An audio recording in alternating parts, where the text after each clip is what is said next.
कुरिन्थियों के नाम पौलुस रसूल का दूसरा खत बाब 12। मुझे फख्र करना जरूर हुआ, अगरचे मुफीद नहीं। बस जो रोया और मुकाशफे खुदावंद की तरफ से इनायत हुए, उनका मैं जिक्र करता हूँ। मैं मसीह में एक शख्स को जानता हूँ। 14 बरस हुए कि वो यकायक तीसरे आसमान तक उठा लिया गया। ना मुझे ये मालूम कि बदन समेत, ना ये मालूम कि बगैर बदन के, ये खुदा को मालूम है। और मैं ये भी जानता हूँ उस शख्स ने यकायक फिरदौस में पहुंचकर ऐसी बातें सुनी जो कहने की नहीं और जिनका कहना आदमी को रवा नहीं। मैं ऐसे शख्स पर तो फख्र करूंगा, लेकिन अपने आप पर सिवा अपनी कमजोरियों के फख्र न करूंगा। और अगर फख्र करना चाहूं भी तो बेवकूफ न ठहरूंगा, इसलिए कि सच बोलूंगा। मगर तो भी बाज रहता हूँ, ताकि कोई मुझे उससे ज्यादा न समझे जैसा मुझे देखता है या मुझसे सुनता है। और मुकाशफों की ज्यादती के बायस मेरे फूल जाने के अंदेशे से मेरे जिस्म में कांटा चुभोया गया, यानी शैतान का कासिद, ताकि मेरे मुक्के मारे और मैं फूल न जाऊं। इसके बारे में मैंने 3 बार खुदावंद से इल्तिमास किया कि ये मुझसे दूर हो जाए, मगर उसने मुझसे कहा कि मेरा फजल तेरे लिए काफी है, क्योंकि मेरी कुदरत कमजोरी में पूरी होती है।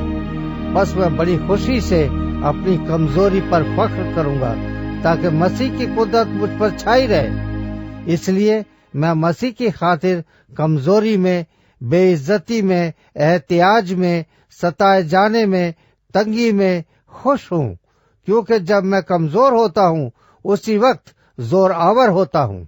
मैं बेवकूफ तो बना, मगर तुम ही ने मुझे मजबूर किया, क्योंकि तुमको मेरी तारीफ करना चाहिए था।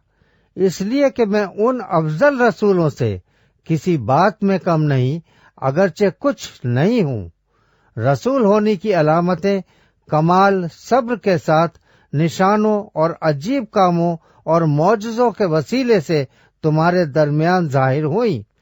तुम कौन सी बात में और कलीसियाओं से कम ठहरे, बजुज इसके कि मैंने तुम पर बोझ न डाला।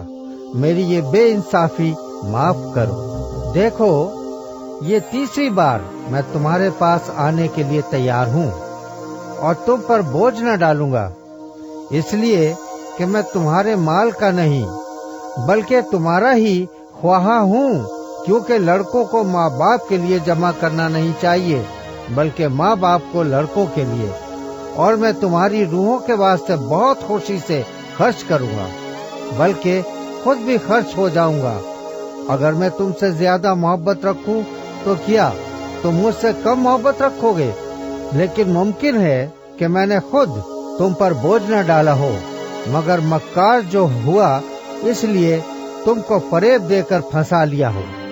भला जिन्हें मैंने तुम्हारे पास भेजा, क्या उनमें से किसी की मार्फत दगा के तौर पर तुमसे कुछ ले लिया? मैंने तीतुस को समझाकर उसके साथ उस भाई को भेजा। बस क्या तीतुस ने तुमसे दगा के तौर पर कुछ लिया? क्या हम दोनों का चाल चलन एक ही रूह की हिदायत के मुताबिक ना था? क्या हम एक ही नक्शे कदम पे ना चले?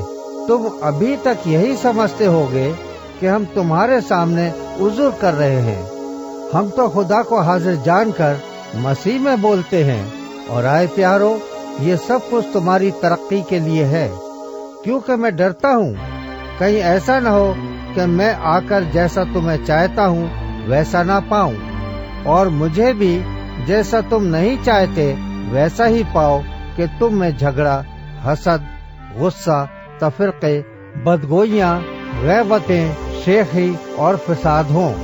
और फिर मैं जब आऊँ तो मेरा खुदा मुझे तुम्हारे सामने आजिज करे और मुझे बहुतों के लिए अफसोस करना पड़े जिन्होंने पेशतर गुनाह किए हैं, और उस नापाकी और हरामकारी और शहवत परस्ती से जो उनसे सरजद हुई तौबा नहीं की।